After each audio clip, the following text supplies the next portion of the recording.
ಜಾಕಿ ಸಿನಿಮಾದಲ್ಲಿ ನಿಮ್ಮ ಜೊತೆಗೆ ರವಿ ವರ್ಮಾ ಅವರು ಕೂಡ ಸ್ಟಂಟ್ ಮಾಡಿದ್ರು. ಅವರು 2-3 ಫೈಟ್ನ ಕಂಪೋಸ್ ಮಾಡಿದ್ರು. ಅವರು ಕೆಲಸ ನೆನೆಸ್ಕೊಳ್ತಾರೆ ಜಾಕಿ ಸಿನಿಮಾದಲ್ಲಿ.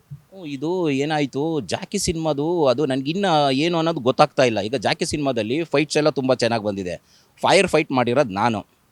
ಇದೇ ಕೋಟ್ಯಾಧಿಪತಿ ಮಾಡ್ತಿರೋ ಪುನೀತ್ ಸರ್ ಏನೋ ಒಂದು CD ಕೊಟ್ರಂತೆ ಪ್ರಭುದೇವರವ್ರಿಗೆ.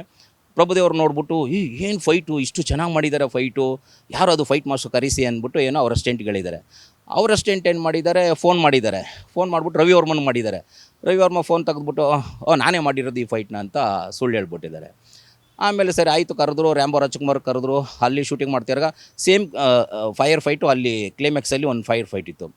ಆಗ ನಮ್ಮ ಹುಡುಗರೆಲ್ಲ ಹೋದಾಗ ಇಲ್ಲ ಮಾಸ್ಟರ್ ಈ ಥರ ಇವರು ಡ್ಯಾನಿ ಮಾಸ್ಟರ್ ಮಾಡಿರೋದು, ಇವರೆಲ್ಲ ರವಿ ವರ್ಮ ಮಾಡಿದ್ದು ಹೌದಾ ಹಂಗೆ ಹಿಂಗೆ ಅಂದ್ಬಿಟ್ಟು ಅಲ್ಲಿಗೆ ಒಂಥರ ಇದಾಯಿತು, ಕನ್ಫ್ಯೂಸ್ ಆಯಿತು.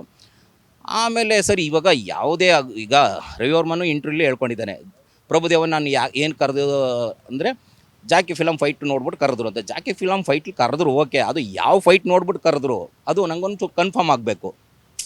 ಫೈರ್ ಫೈಟ್ ನೋಡ್ಬಿಟ್ಟು ಕರೆದ್ರಾ ಅಲ್ವಾ, ಅದಕ್ಕೆ ಒಂದು ಕನ್ಫರ್ಮ್ ಆಗಬೇಕು. ನನಗೆ ಪ್ರಭುದೇವನ್ ಅವ್ರು ಸಿಗ್ತಾ ಇಲ್ಲ. ಸಿಕ್ಕಿದ್ರೆ ನಾನೇ ಡೈರೆಕ್ಟಾಗಿ ಕೇಳ್ತೀನಿ, ಸರಿ ಪಾಪ ಏರ್ಪೋರ್ಟ್ಗೆ ಹೋಗಬೇಕಿತ್ತು, ಒಂದು ಸರಿ ಮೈಸೂರಲ್ಲಿ ಸಿಕ್ಕಿದ್ರು, ಆಗ ಸರಿಯಾಗಿ ಮಾತಾಡೋಕ್ಕಾಗಲಿಲ್ಲ. ಯಾಕಂದರೆ ಯಾರು ಕ್ರೆಡಿಟ್ ಎಲ್ಲಿ ಹೋಗಬೇಕು ಅದು ಅವ್ರಿಗೆ ಹೋಗಬೇಕು ತಾನೇ. ಇವಾಗ ಇಲ್ಲಾಂದರೆ ನಾವು ಬಾಲಿವುಡ್ಡಲ್ಲಿ ತುಂಬ ಸಿನಿಮಾಗಳನ್ನ ಮಾಡ್ತಾಯಿದ್ದೆ.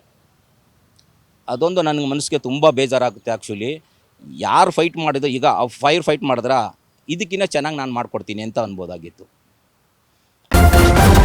ನ್ಯೂಸ್ ಫಸ್ಟ್ ನಿರ್ಭೀತಿಯಿಂದ ನಿಮ್ಮ ಪರವಾಗಿ.